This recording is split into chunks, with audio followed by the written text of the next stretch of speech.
I'm just a lazy video gamer, even too lazy to make a new intro. Hello out there in Videoland, it's me again, the Lazy Video Gamer, and I start this episode of the Lazy Video Gamer Show with a little, confession. I bought, in my opinion, very disappointing game. I said a couple of weeks ago, I'm not quite sure, should I buy WWE 2K24. I bought it on the PlayStation 4 because I don't have a PlayStation 5.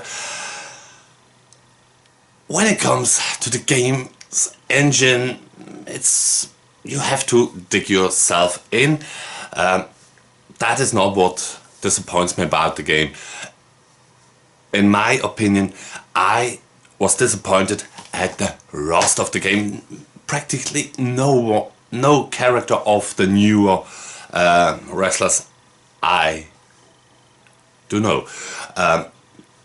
And the old ones, the cool ones who have to play a lot or buy with cash the access to it.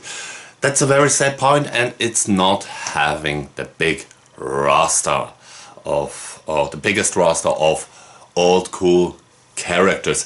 So in my opinion, for the PlayStation 3, I made a video about it, an April Fool's video, and of course later English translated video.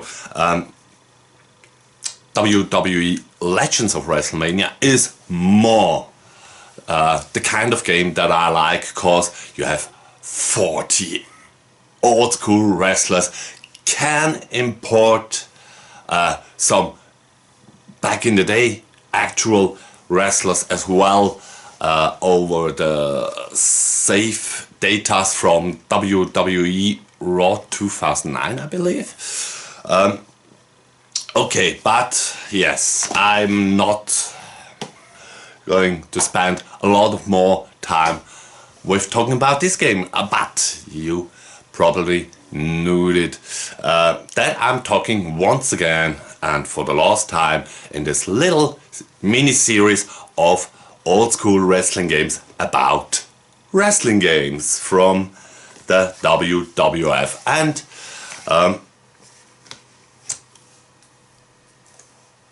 so let's get started, straight to the point.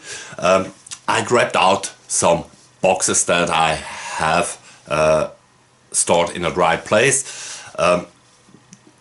for a little reminder. So if I look down, I actually look at the box art or the roster, and that was of course back in the 16-bit era very special.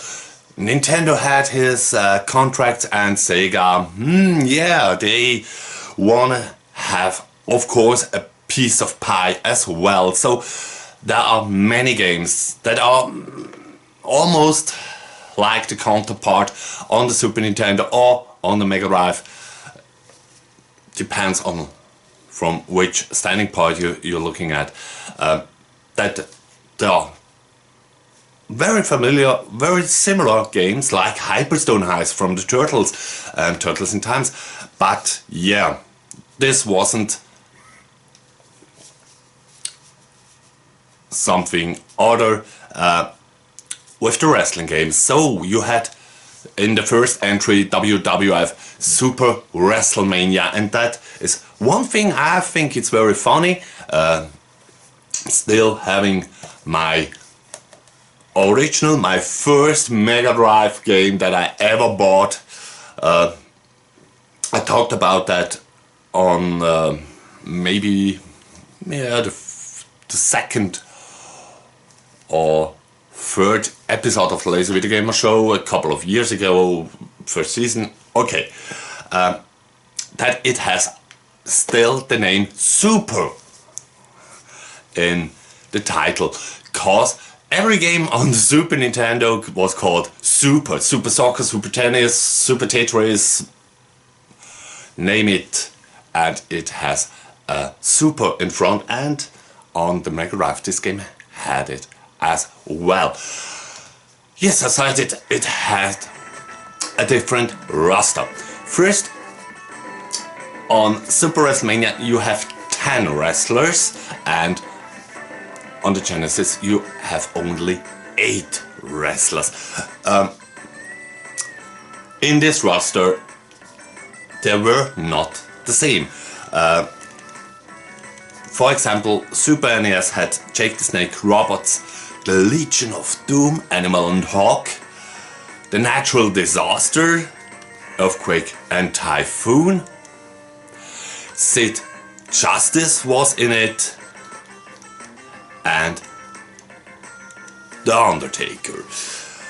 And on the Mega Drive you had Papa Shango, the British Bulldog Davey Boy Smith, Shawn Michaels and the Ultimate Warrior. You had wrestlers like Randy Savage or Hulk Hogan. They were both in Super WrestleMania in it. When it comes to other differences, is one big or two big. In the Super Nintendo version you just could play one-on-one, tag team and Survivor Series matches, and you couldn't choose your opponent, what was really sad. It had the better graphics and the better sound, of course. The system was later released, later produced, so it had the better chips in the machine, so it was of course a little bit, yeah, spicier. But when it comes to what this game has for itself, okay, I said it has a weaker graphic and a weaker sound. The gameplay isn't that polished like on the Super NES, but in the main core it's the same. The big difference, also one of the big differences, is that when this game was released on the Mega Drive there was only the 3-button pad out, so they had to do a compromise with the steering and the grappling system. But you can do your finish moves in this, and that is what of course every wrestling fan liked to do. So that's, in my opinion, the baddest game of those who I'm talking today. Cause yeah, it wasn't that spectacular. When it comes to a spectacle, is of course WWF, the arcade game, a big thing. It was a mixture of wrestling characters with Mortal Kombat gameplay. On the Super Nintendo, I don't know why there are only 6 characters. On the Mega Drive you have the complete roster from the arcade. It comes with 8 wrestlers. Yeah.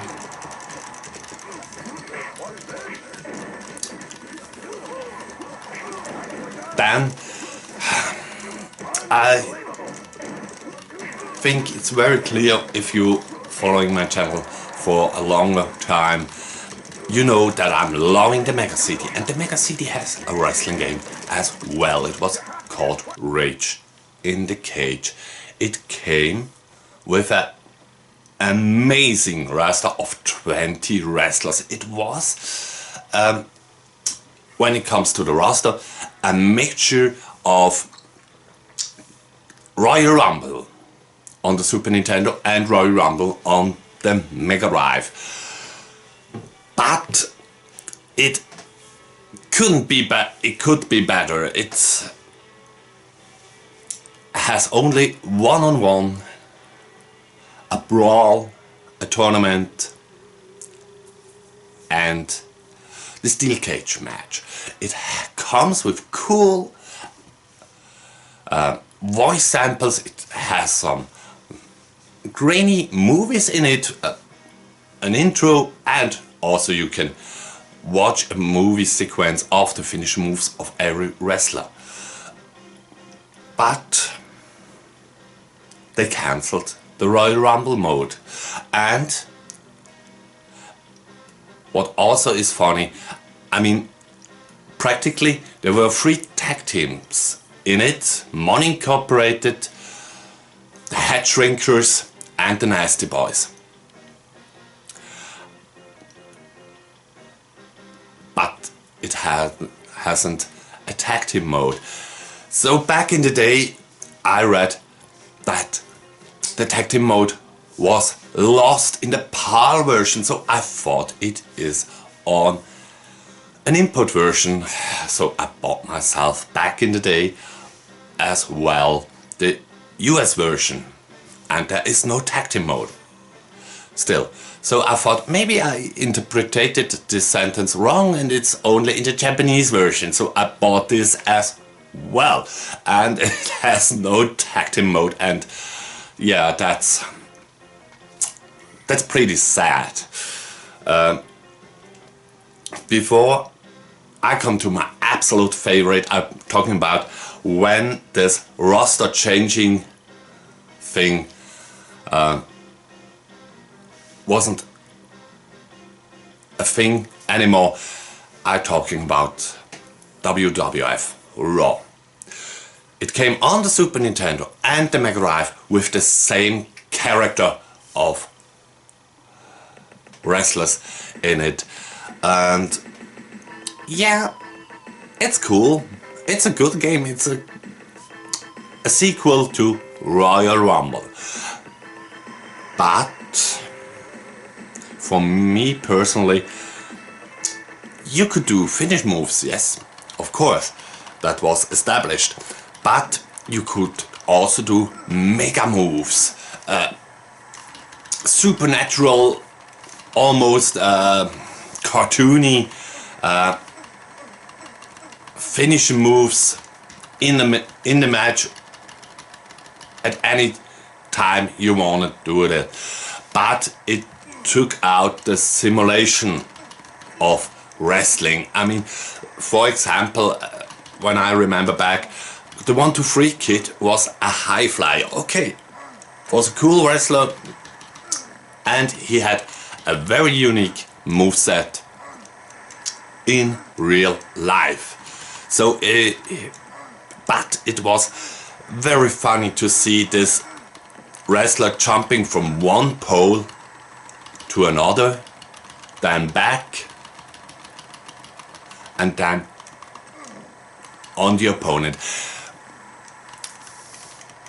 Or helicopter body, leg drops, and the list is, of course, every wrestler had one. Is a little bit bigger than I remember. Yeah, so that game isn't that present in my memory, but also a little confession, I like it more than Rage in the Cage. Yeah. So, and that brings me to my last game for this week's episode of the Lazy Video Gamer Show. I'm talking about, you surely guessed it, I'm talking about WWF Royal Rumble. The title is Program. You had single matches, you had tag team matches, you had triple threat matches, I believe, I'm not quite sure, Survivor Series or in it, but there was a brawl in it. So it was the first game that this type of no rules, just a brawl match was introduced, and the name giving Royal Rumble mode, where the complete roster comes into the ring, maximum 6 wrestlers, at the time, and you had to throw them over the top of the rope. It makes a lot of fun. But once again, it had a different roster. For example, on the Super Nintendo, you had Mr. Perfect. You had Yokozuna, who was in real life a real nice person. But in the WWF, we know that it's a soap opera for adult men.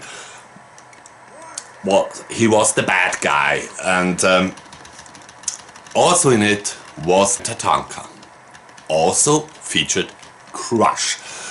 Of course, there were wrestlers in both modules in it, like The Undertaker, who was very popular. Oh, the best there is, the best there was, and the best that ever will be, Bret the Hitman Hart. Shawn Michaels was also one of those wrestlers who was on the Super Nintendo playable. Did I mention Kurt Hennig, Mr. Perfect? And here's a little fun fact. I'm coming straight on there. It's of course a bad picture quality, but for that I'm famous and I'm proud of it. It's a picture, a screenshot, who actually shows Mr. Perfect. I try to point at him once more. He lies at the ground. No, he stands right there. And he is running here. He has on the back, on the artwork of a screenshot from the game, I have to check it by myself right now, a black suit with white or yellow stripes on the side. And that's funny, because even on the front cover you see him in the middle with his famous baby blue one-piece suit. Also in the advertisements back in the day, it was that picture shown from the screenshot. Yeah, and when it comes to the Mega Drive, which wrestlers could you expect? Of course, you probably wondered, I don't mention Hulk Hogan on the Super Nintendo, but mentioned Ric Flair.